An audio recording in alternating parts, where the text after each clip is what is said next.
Greetings. I hope you are doing well, and I hope that you are staying home and that you are staying safe during this time of the COVID-19 virus.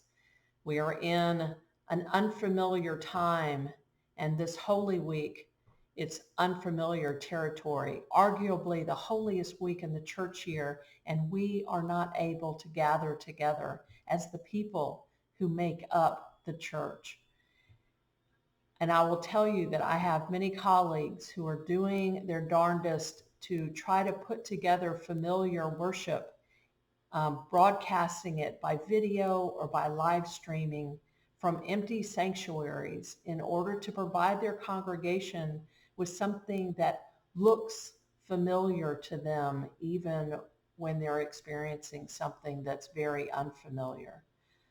And as I considered this, and as lovely as the Church of the Servant Sanctuary is, what makes it lovelier still is when we are all gathered there together, when we're sharing together our love for one another, when we're trading stories, when we're catching up with one another.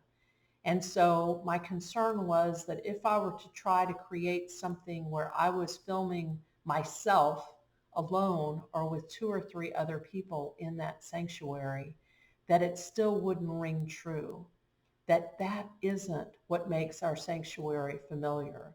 But what does is the people gathered there together.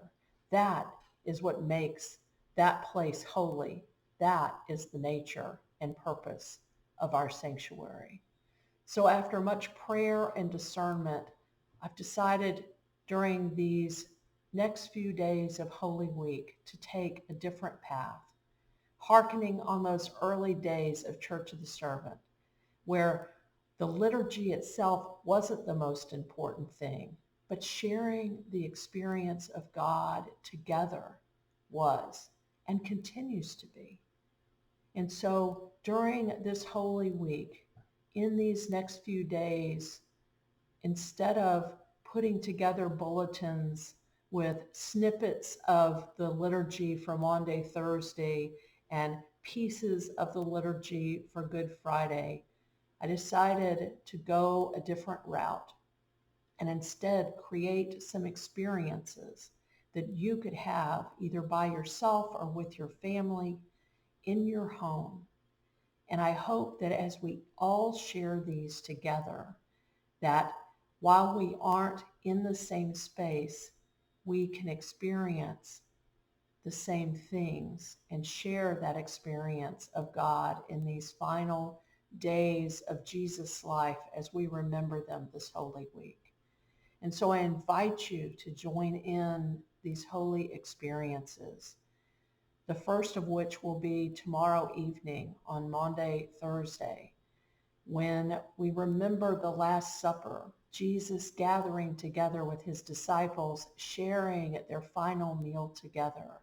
We invite you to gather yourself, others virtually, or your family if they're there present with you for an agape meal, a simple meal that y'all can share together, followed by some scriptures and some prayers that draw us in to that last evening with his disciples. And then on Good Friday, the 3 hours that we mark as Jesus' time on the cross, I hope you will spend that time from noon to 3 o'clock in prayer and reflection.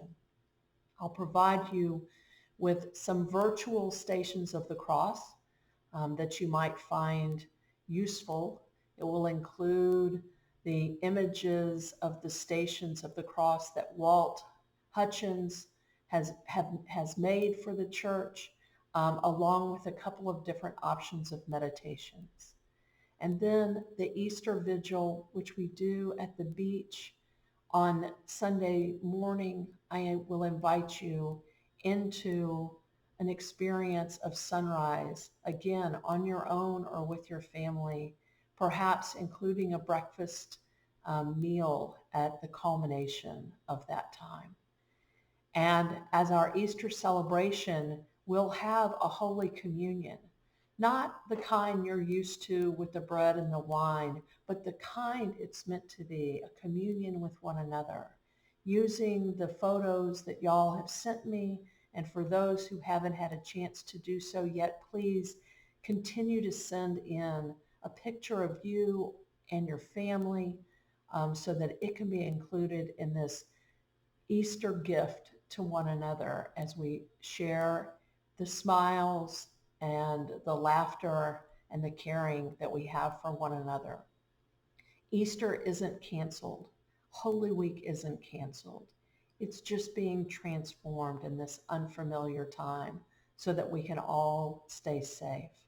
So I hope that in these coming days, you'll set aside some time for spiritual reflection and for intentional holy time, leaning into the importance of slowing down and taking in the journey of Christ in his last days in this earthly realm as we look forward to celebrating a resurrected life that goes on forever.